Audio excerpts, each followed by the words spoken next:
এই কেকের ভিডিওটার ছোট ছোট ক্লিপগুলো তোমরা আগেই দেখেছো। এখন তোমাদের সাথে আমি ফুল ডেকোরেশনটা একটা ভিডিওতে শেয়ার করছি। এতদিন শেয়ার করতেই পারতাম, কিন্তু আসলে এডিট করা হয়েই ওঠেনি। এডিট তো করাই হয়ে গেছিলো, কিন্তু যেটা আসলে ভয়েস ওভার দেওয়া সেটাই দেওয়া হয়ে ওঠেনি। আসলে সময় হয়তো হয়েই যেত, কিন্তু একটু আলসেমির জন্যই দেওয়া হয়ে ওঠেনি। আর ভয়েসটা দিতে গেলেও একটু শান্ত জায়গা দরকার, সবার সামনে আমি আবার ভয়েস দিতে পারি না, আমার একটু শরম লাগে। তো যাই হোক, এই কেকটা ছিল ভ্যানিলা ফ্লেভারের মধ্যে 1 পাউন্ডের একটা কেক, আর কেকটা একটা বাচ্চার বার্থডের জন্যই ছিল।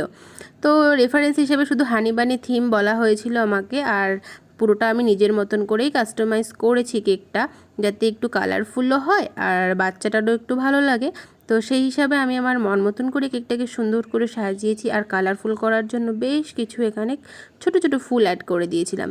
তো শেষ পর্যন্ত দেখে তোমরা জানাও যে তোমাদের এই কেকটা কেমন লাগলো। আমার কাছে কিন্তু বেশ ভালো লেগেছে, তোমাদের কেমন লাগলো অবশ্যই।